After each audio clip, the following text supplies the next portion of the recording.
Hello to whoever ends up watching this video. I hope you're having a good day or night, depending on what time it is for you.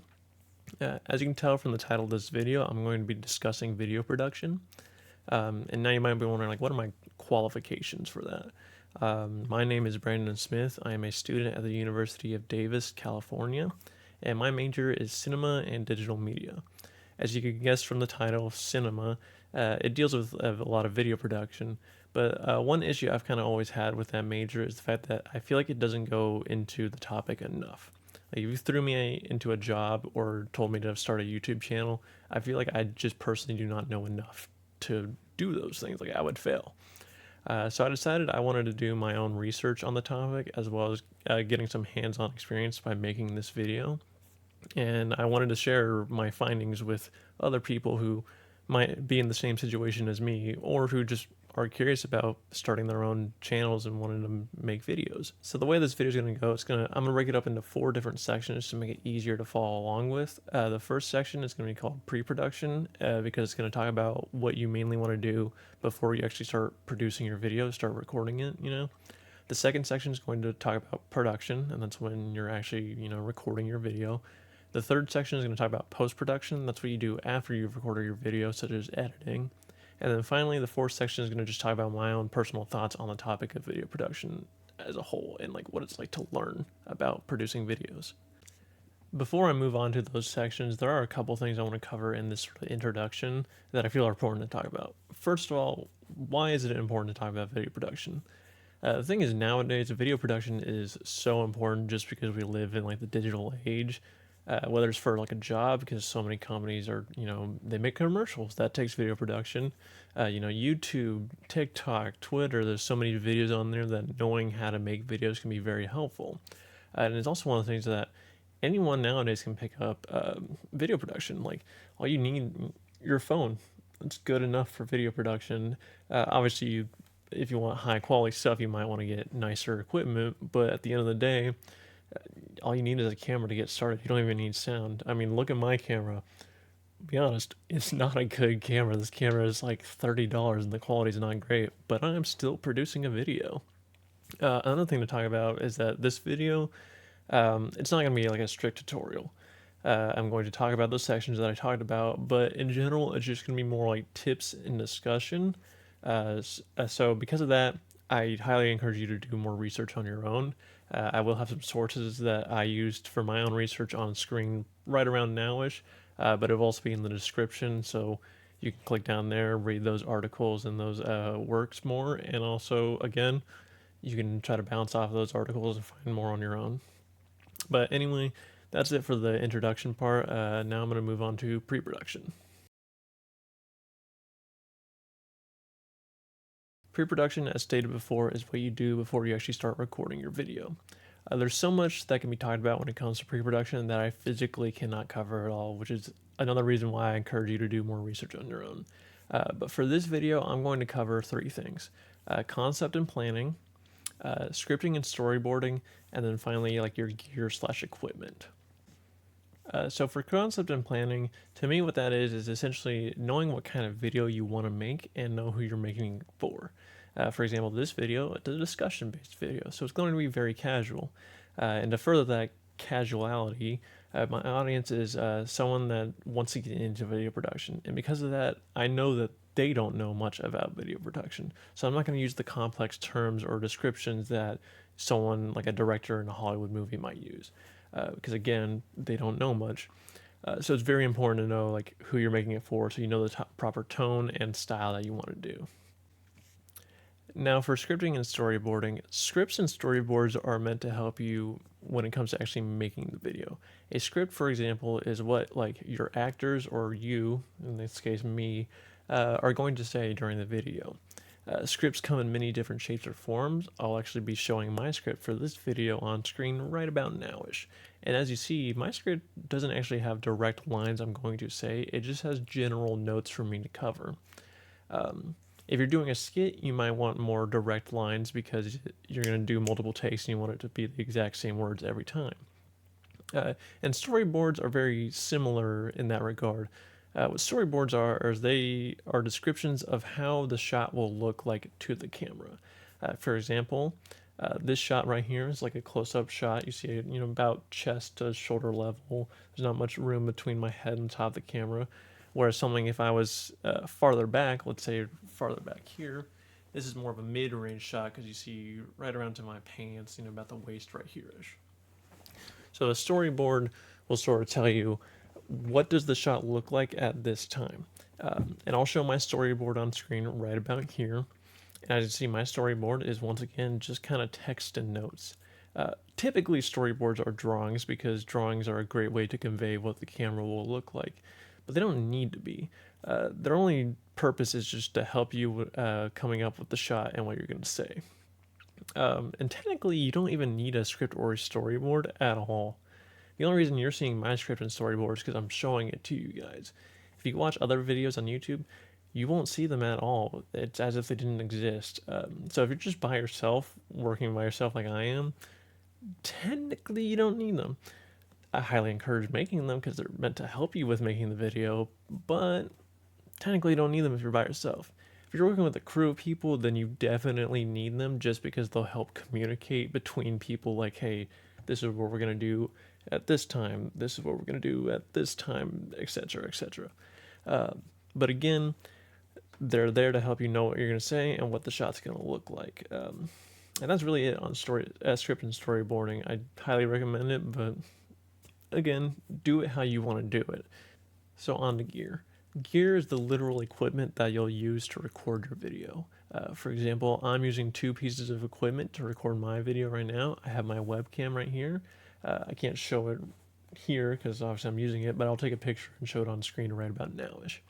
And then I also have my microphone, which you can see in frame right here. I'll also take a picture of that to show it more in depth. But realistically, that's all I have. I don't have fancy tripods. I don't have fancy, lighting setups. I just have these 2 pieces of equipment. One piece of equipment that I also have that I'm not using is my phone. And I'm actually going to start recording with my phone right about nowish. So you can see now I'm on my phone. And automatically the quality is a bit different. I think the camera actually looks a bit better than my webcam, but the microphone is actually kind of worse. So that's why it's important to know like what your equipment can do and what it can't do. Like another advantage of the phone is the fact that I can walk around. As you see, I'm moving around. You can kind of see my room a little bit. I won't show it too much though. So if I wanted to make it like a walking kind of video, the phone would be great to use. But one issue is the fact that I'm holding it with my arm. If my arm starts to shake, I'm doing this on purpose right now, but it gets kind of shaky and it's a little So knowing what your equipment's good at and what it's not good at is very important for making your video better quality overall, even if the quality of your equipment in general is not great. So anyway, I'm going to move back to my computer now. All right, now I'm back to the computer. I hope that phone example was kind of a good way for you to see how knowing your equipment can really change the quality of your video. I know it went kind of quick. I have a lot to talk about in this video, which once again, please do more of your research on your own. It will help a lot. But yeah, that's the general gist of gear. Know what you got, know what it can do well, and know what it can't do well, and just overall, as long as you have a camera, you can start recording videos and you can get creative with it. So just for a little recap on pre-production, it's important to know what kind of video you want to make and who you're making it for so that you get the style and tone that you want for said video. As far as making that video, a script and storyboard really help for knowing what you're going to say and what it's going to look like. And there's no correct way to make a script and storyboard. Just have it and it will help a lot. But technically you don't need it, but I highly recommend having it. And then finally for gear, know what gear you have and don't have so that you know what kind of shots that you can do so that you get the best quality shot that you can. One little tip I didn't mention about gear is also get creative. I mentioned the phone thing for recording, but also I can use it as a light source. If I pull out the flashlight, if I had it like hanging here or like down under here, that's a great way to get different lighting for my shot. I'm not doing that just because I'm using the natural lighting from my windows. But yeah, get creative. And that's just a general tip for video production in all aspects. Get creative. It's very helpful to just come up with fancy little tricks. But anyway, that's pre-production, and now we're going to move on to the production section. Now into production.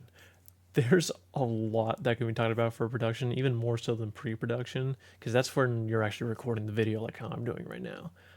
So I'm going to just cover three aspects of production that I feel are very important for someone who's new to producing videos like me. One is camera shots.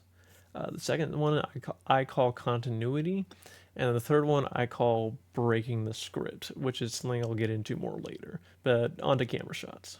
There's a lot that can be talked about when it comes to camera shots, and I'm not going to just talk about like, oh, this is a close-up shot, this is a mid-range shot, and give you the definitions. You can easily search that up on your own. It's not something that's important to talk about for this video. Plus, it's not as if you need to know the names of the shots in order to record them. What I want to talk about more is the importance of framing. For example, this close-up shot, if you notice like how I'm positioned, I'm in the middle of the shot.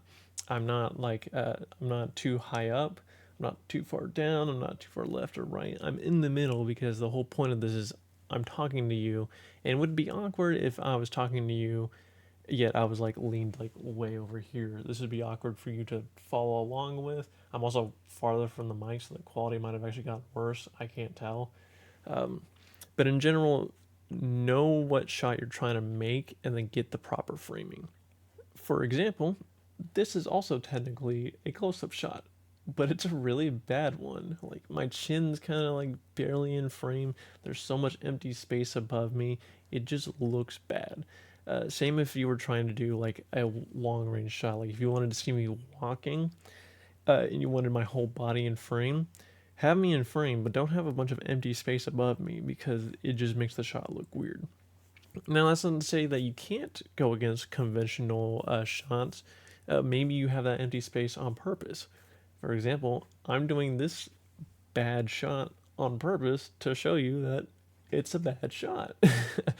So there can be times where you kind of go against the rules, I guess you could say, of video production. But the biggest part about that is if you're breaking the rules, have a reason for it. I have my reason for this shot, which is why it's going to be in the video. If I didn't, then that means it would just be a bad shot. Anyway, I'm going to go back to the better looking camera shot now. One other thing about camera shots that I'll mention is that it's good to mix up the shots. For example, a lot of my shots here have been the close up on, in my chair talking, but I am still breaking it up with, the screenshots of my equipment, with the camera shot where I used my phone, and that one shot where I purposely used bad framing as an example. And then just switches it up to keep it interesting. If my entire video was me here sitting talking, it wouldn't be terrible because it is a discussion video, so it is going to be more calm than say like a fight scene would be in like a movie or a skit. But even then, it's still good to break it up. And if you are making a skit that's got like a fight scene, then it can be good to do a lot more cuts and a lot more camera movements because it keeps it flashy and exciting. But even then, don't overdo it. If you overdo it, it gets hard to follow along with the video, and you'll lose people's interest because they just don't know what's going on at that point. So find that right balance of like not enough. Find the right balance of like a good amount of camera changes, but just not too many. Now onto continuity. To me, what continuity is making sure that your characters and your settings stay the same between shots. For example, you may have noticed my shirt changed to bright red and now I'm wearing a hat. It's very jarring if you suddenly cut to that between shots, because typically when you're recording videos, you're going to be doing it throughout multiple days. So you want to make sure that throughout those days, your actors and your setting look the same. If you're using natural sunlight like how I am on my drawer for the look, try to record at about the same time so it looks the same. Make sure that your actors are wearing the same clothing. Not only that, make sure their hair's the same. If I had long hair and then suddenly I got a cut the next day and we started recording, anytime I cut to a shot from my long hair to my short hair, it's going to be very weird. It's just like, what the heck? Why did hair change? So keep your setting and your characters the same. Obviously, there's times where you can ignore it. I ignored it in this case. In fact, I broke it on purpose just to show as an example. And there's other times where maybe you don't need to care about it. Does my shirt changing in this discussion video matter that much? Yes, no, hard to say. In a Hollywood film, it's probably important to keep it making sense. Obviously, if characters in the movie, are waking up the next day, then they can wear different clothes because that makes sense. It's what most people do. Um, but again, for continuity's sake, keep it the same. All right, now I'm back to my normal shirt. Had kind of messed up my hair, but it's all right.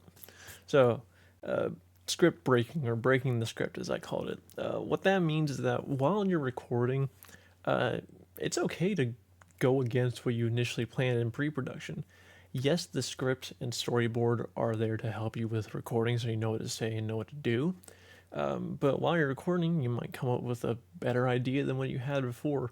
Or you might find that, when you wrote your script, it sounded fine, but when it came to actually speaking it out, you're like, oh, that sounds kind of almost not human, right? It sounds like awkward. So while you do have that script and storyboard to help you make the video, don't be afraid to go off script. Or maybe you're not even going off script. Maybe you just add an extra shot in that you never originally planned because it's like, oh, that was actually a really good idea. Like, let me add that into there. So while you do have all your pre-production plans, change it up a bit if you find that it's actually better than what you initially had discussed with yourself or your team. So that's what I meant by like breaking the script. While it's there, it's not hard rules. You can go against it in some cases. In fact, even some Hollywood movies do that. I believe it was Thor Ragnarok was like ad libbed. Most of the movie was like 60% of the movie was just ad libbed. I'm pretty sure, but I don't want to be quoted on that. So yeah, even high production movies will sometimes go against the script. So now for a little recap on production. For camera shots, it's important to make your shots look decent. You don't have to know all the high quality details. You don't have to make everything perfect, but in general, you can tell when a shot looks bad. As I said before, if I'm over here, you don't need to know the reason why. You just can kind of tell that this is not a great shot. So go with what looks decent. Make sure you change up your shots so that it's visually appealing to your audience, but don't do it too much or else you'll lose them. For continuity, make sure your characters and your settings stay the same when they need to. There are times where you can break that on purpose, but for the most part, keep them the same so it's not suddenly distracting to see your characters walk through a doorway and suddenly they're wearing different clothes, unless they're using like magic or something like that. Uh, and then for breaking the script, while you do have the script and the storyboard to help you, they're not set rules. You can go against them or change them up. They're just there to help you.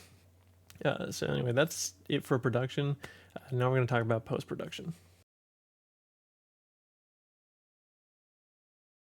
Post-production is probably one of the most tutorial-like aspect of this video.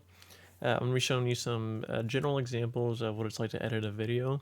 The software I'm using in this case is DaVinci Resolve. Other people might be using like Adobe, and in that case, it might be best to go find like a different tutorial video on how to use Adobe. But in general, this is gonna be less about like here's how you do this editing, and more just like here's some generalized tips that can work for all types of editing, no matter the software you're using. So when I begin editing, the first thing that I like to do is basically just get all my clips that I have into the software. So I'll drag them in here. I have them on like a separate monitor, right? But I'll just drag it in a couple as an example. I've named them so that I kind of know the order of them. But you will have multiple takes of like the same shot, and like typically you'll have like one good one and a bunch of bad ones. So what I find best to do is find your good ones. Again, these are all my good takes, and essentially just order them how they go. I'll grab the rest of them because I named them by section, and it's hard to speak. It's yeah, like intro 1, 2, 3. So if I just go here and I put them in the timeline, there's also the editing. I got them in the timeline, so like editing 1, 2. These are all my clips, and so just to start, just get them in there. Get your good clips. Don't edit them at all. Just put them in there so that you can start working with them easier. So now that you have all your clips like in the shot, technically that's all you need to do. Is I've got like shot 1, shot 2 on DaVinci. If you want to zoom out, you click right here and you kind of see all my shots. You can see them named intro 1, 2, 3. So that's all you want to do. You're almost done here. You would just basically render the video, which is basically like I'll get into that later, but you render it. But it's typically not the best thing to do because a lot of the times you'll have sort of fillers in between your shots that are not good. Like for example, when I'm clicking to go record, I kind of look down to the left. Wouldn't be good that every single time you cut to a shot, you see me looking down on the left, clicking start, and then looking at the camera and talking, or vice versa. When I'm ending the shot, once again, a lot of times to end the shot, I kind of look down to stop recording. Be awkward to see that every shot, so it's good to clip stuff. One way you can do that, I'm going to zoom in here on just this first shot in particular. You go to this little icon right here, the clip thing, and basically from here you can basically section out things. So if you notice, you see where I'm like waving, and you notice the audio. I'm not talking till right about here. So this first part realistically is not needed. So I can just cut it, and now it's separate from intro 1. If I wanted to, I could just highlight it and delete it. Boom, now it's not there. If I want to undo that, and obviously that's Control Z, it's a very universal thing. Typically, I don't delete them until I know 100% for sure I do not want this anymore, because, well, if I delete it and then I do a bunch of changes and find out, oh, I cut it too early or too late, it's such a pain to go back and do that. So even though I cut it, a lot of times I keep it, but that's just me personally. You can delete it. And then, you know, you'd want to go to like the end of the clip. I zoomed a little too far, I think, right around here-ish. Once again, you see the audio kind of cut right here, because that's where I stopped talking and went to like end the video. So I just go boom, cut, and then I could delete that. You might want some space between your clips, just so it's not like a talk, boom, click next one, you're talking immediately. Having a second or two pause between your clips can make the transition easier. But as you see from here, if I undo this, from here to like around here, so there's basically no talking. That's about 3, 4, 5 seconds of me not talking. I don't need that much empty space. 1 or 2 seconds is good enough. So clipping your shots is a great way to trim down the video and make it flow better overall. So now that you've kind of cut up your video a bit to make it transition a bit better, another thing you can do is add literal transitions.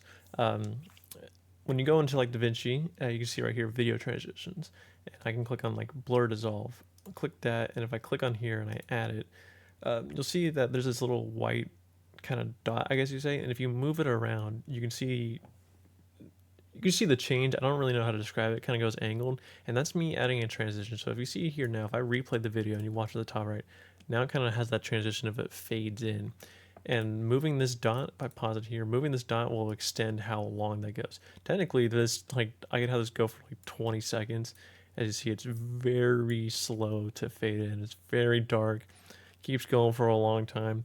Typically, you don't want a transition to go that long, but technically it's something you do. You could also do it on the reverse end. It doesn't have to be at the beginning of the video, the clip, sorry. It could also be at the end. You could add a blur dissolve here. If I click right around here, get a little close to it, and click play, see, now it starts to fade out. You don't want to use too many of these, because if you notice here, it's going to flash like that, because I have a dissolve here but not one here, and it can be very jarring. But maybe you want it to be jarring. That's the great part about video production, is that you can make it how you want to make it. But transitions are a great way to sort of ease in a shot or ease out a shot. You can also do it with audio too. If you notice here, audio transitions, I could have crossfades. So if I click here and click on that, that will like ease in the audio. Like it will start quieter and get louder and louder till it's at normal volume, or, you know, start loud and go down, down, down, quiet until it's almost silent if you're detransitioning. So transitions are a great way to like just ease in videos, ease them out. There's a lot of different fancy ones. You can do a cross dissolve that does different things. Just play with it, figure it out. You can have like these irises here. If I add that on there, I don't think I actually did add it on here, but like irises can like do like diamond patterns of like coming in. It just gets really crazy. So try it out. But in general, transitions are a great way to just ease in the video or ease it out. It's not just effects that you can add. You can also do like images and other sort of things with audio as well. Like for example, if I use an image here, this is a picture of my webcam. It's not the one I actually use for the video, because you see it's very low quality, but I'll use it for the example here. If I grab this and drag it here, now this image is in there. If I zoom in, if I click on here and kind of zoom in on it, You'll see that it lasts for about couple, what is that, 5 seconds-ish. I can extend the duration by doing this, and now if we click the preview of the video, the image pops up. And there's a bunch of different ways you can do that. You can add transitions to that as well. For example, if I go back here, add like a blur dissolve, and I add that on there, as you see now, it sort of fades between the two. It's a cool little effect. I didn't even do much to do that. Nice and simple. So with just some simple effects, you can really add a lot. There's other things you can do. You can add text to the screen as well. Like if you do like edit and then like insert, you can insert a lot of the different things. Text, audio. You see I kind of inserted it in the middle of there, so it gets like really crazy. But there's just a lot of simple things you can do that really enhance a video to make it more entertaining to watch. I'm not going to go on audio too much just because I'm not a sound engineer. I don't know about it, but audio can be messed with just as much as a video. If you had like an extra soundtrack, like technically, this can go on for a little bit, but I'm gonna do it anyway. If I re-grab like this Pro 7 and I unlink them, and then I delete the main video, now I have the audio of it, and I could stack that audio on somewhere else. I could also, if I zoom in on it, adjust the audio. I could make it louder, quieter. So if you have like background music, for example, you can mess with that. I'm not doing that because I don't have background music in my discussion because I feel like that would distract from it, and I'm not obviously going to have my talking audio stacked on top of my talking audio. That'd be annoying to hear. Oop, deleted a little too much. It's fine. But that's something you can do. So it's very important to play around with editing because simple things can go a long way. And there's also just certain tools that are nice to have. If you notice, if I click on the magnet, for example, in DaVinci, if I click here, notice how it kind of snaps to like the ends of the video. That can be useful because a lot of times when you're adding transitions or effects, it's good to put them at the end or beginning of clips. But sometimes if I want to get like really close here, like I want to get right on the edge, that gets kind of annoying. So you can just click this to unmagnet it, and then now I don't know how to deal with that. There's a lot of examples of that, too many for me to go over. So once again, if you're using DaVinci or using another editing software, look up tutorials on it so you know more about it. But in general, a lot of people think like editing is really difficult, and it can be, right? If you're working on a high quality Hollywood movie and you're adding like CGI and other effects, that gets really complicated, right? But I'm not doing that. Most people aren't doing that. Most of the time, you're just kind of combining clips and maybe adding some images and some text. Doing that really is not that difficult. The most important thing, as I mentioned at the beginning of post-production, keep your things organized. Notice how my clips are all named so I know the order of them. I got Pro 1, Pro 2, Pro 3, so I know the order of them. If they were all named random things, I'm going to be here for hours, just be like, oh, what clip is this? What clip is this? Do that. So if you take away one thing from post-production, keep your things organized and play with the tool. So that's about it for post-production. And now I'm going to go talk about my personal thoughts.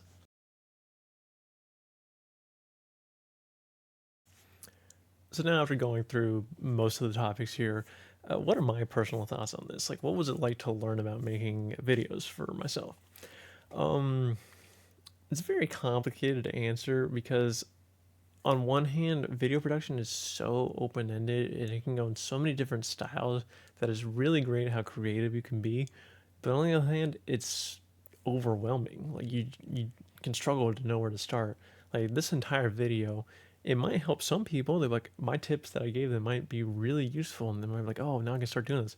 Or my tips might have been completely useless to other people, and they'd waste their time watching however long this video is, like 20 minutes or something like that. So it's so open-ended that it's really hard to say this is the correct thing to do, this isn't. But I guess that's also why I like it, because I can do it my way, and you can't really say I'm wrong about it. I mean, there are certain things, like, as I said, there are just some bad shots, like that one shot from the very beginning in the production side. No, it was pre-production side, where I had like the really terrible angle. That's just a bad shot. Unless you're using it for a very, very specific situation, it's just not good. As far as things like my camera quality, yeah, it's just not good. what I'm going to do. Poor college student, can't afford much, right? Can't expect me to buy a nice $300 camera. So there are some aspects where you say like, yeah, it's just not great, but in general, it's like art. Art is subjective. Some people will like it, some people don't. And I've said it multiple times where I encourage you to go and try it out on your own. Try making a video. It doesn't have to be a long one like this. It could be a short, TikTok that's like a minute long, or YouTube short or whatever, 30 seconds. You don't have to do any fancy editing. You just take the clip, two clips, combine them together, bish bash boosh bosh, whatever, you're done. So I think video production is a great source of a great medium for people to create what they want, but it is difficult to get into because it's so open ended. Um, Even now, after making this, I feel like I still would do terrible in any sort of job or making a YouTube video, but I at least feel a little more comfortable with it. Like if you ask me, hey, can you make this 5 minute video? I'm like, I got you. Don't know how good it's gonna be, but I can do it. Whereas some people might be like, I don't even know where to start at this point. And I know I'm kind of rambling.